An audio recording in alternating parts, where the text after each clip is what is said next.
The Nationals, Jake. The Nationals did a lot. Did a lot up until you're defending World Series champion Nationals. Yeah, up until now, the Nationals had just brought back guys that were already on the team. They brought back Strasburg. They brought back Kendrick, right? Correct?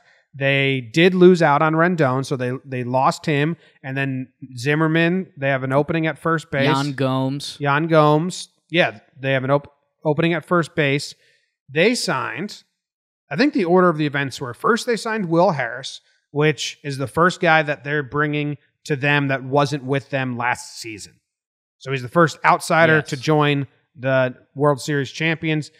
He's most famous for, at this point, helping the Nats win the World Series with that low and in fastball to Howie in the World Series. So it's like a tough pill to swallow, but it really just, like, money speaks. And they offered him a 3-year contract for $24 million. And I read the 3 years was what Will Harris really liked.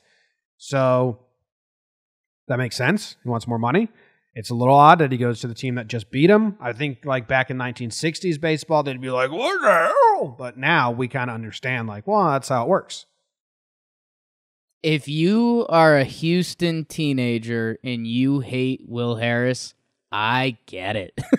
I get that. Right? If you're like, don't know how to control your emotions, and you hate Will Harris because he allowed the go-ahead home run in the World Series or tying, whatever it was.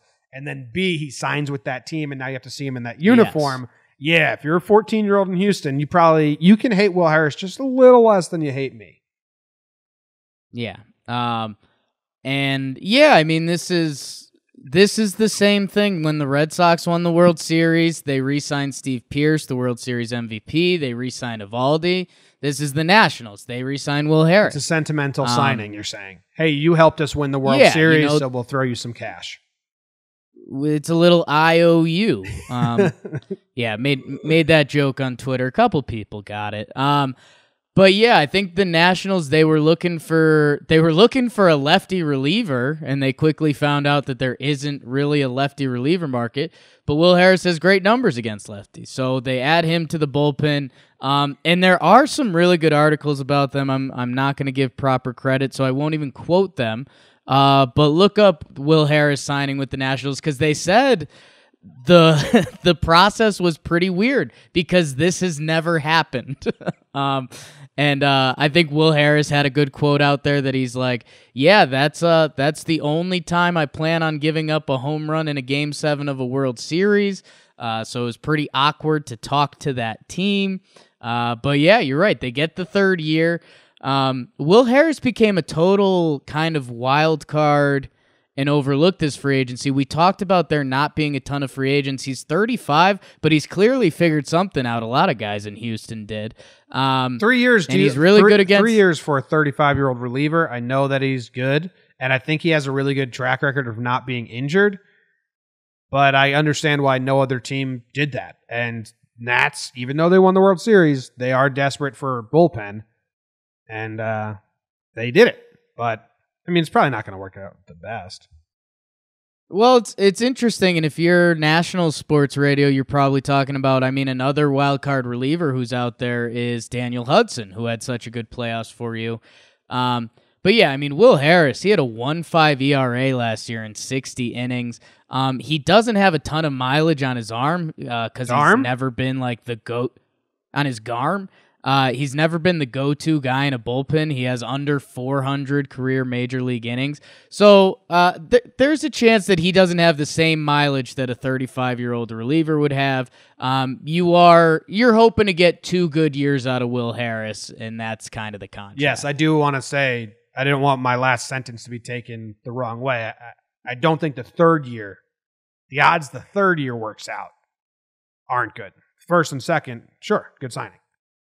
And that's kind of that's where we're at in free agency, and that's what our guy Josh Donaldson is doing.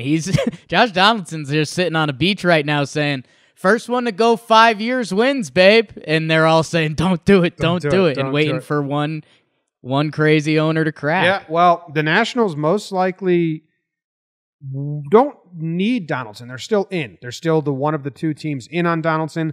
They're interested. But if they don't get him, they sign some backup. First, they signed Starlin Castro for $12 million, 2 years, and I think a lot of Nationals fans were saying, "Oh, okay, he's going to be our new, Asdrubal Cabrera. He'll be the second baseman, infielder." And then they sign Asdrubal Cabrera. So then they're like, "Wait, what? What's going on now?" They also have this dude Carter Kieboom, who's a big time prospect, middle infielder. So now they're kind of stocked up. I believe it's going to be Castro's going to be their starting second baseman, and Asdrubal's 100% utility infielder if everyone's healthy. I think that's how, because they signed Asdrubal Cabrera for no money. Right, 2.5, I believe. But I think, and Jim, I'm going to do Jakey Cross Sports comparison a little bit, / just modern day baseball. Like, it's still kind of an old way of thinking. Like, when the Yankees signed DJ LeMahieu last year, he technically didn't have a position. DJ LeMahieu didn't start opening day for the Yankees, but you knew he was going to play $140 games.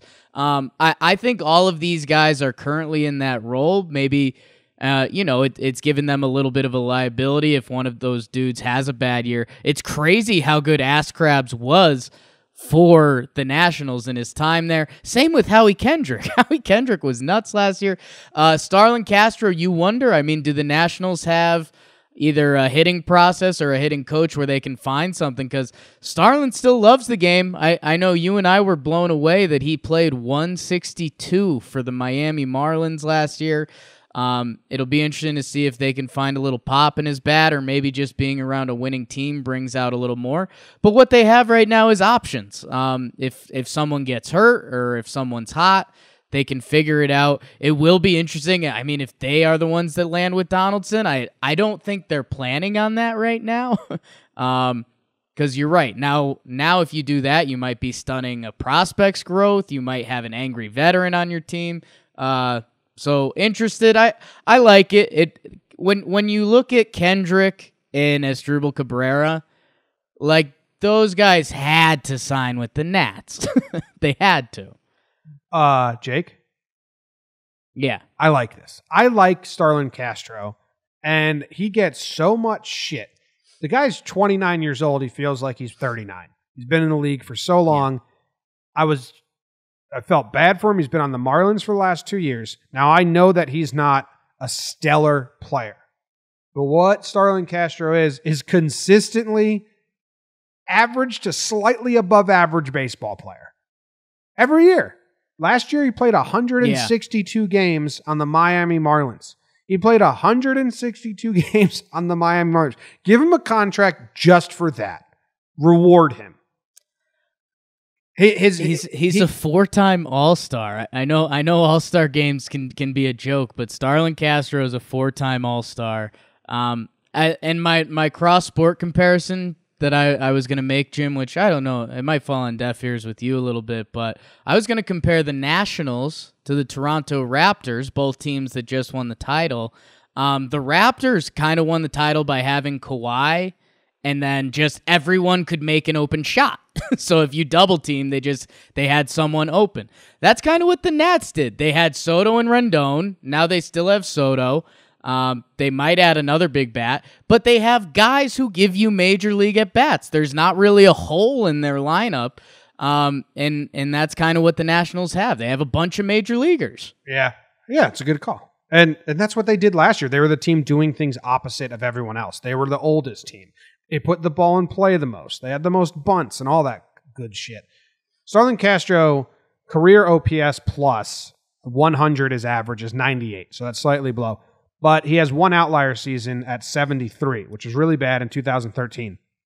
His last 4 years, he's got a 94 OPS plus last year, 102, 106, 93. So he just hovers right around that average baseball player, which you're not going to go to the Hall of Fame. You're not going to go to any more All-Star games. You're not going to be really like celebrated.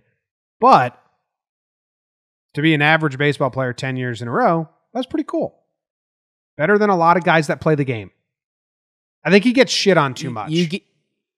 You get skewed. Well, it gets skewed, Jim. It's expectations. Yeah. It was my word of 2019. I have to find a new one for 2020. Expunctations. But I mean, the guy was a 22-year-old two-time All-Star, and you you start talking Hall of Fame and stuff like that, and Starlin Castro is not that dude, but he's a solid ball player. Solid ball player. All ball player. That's all we wanted. That ends the Nationals talk.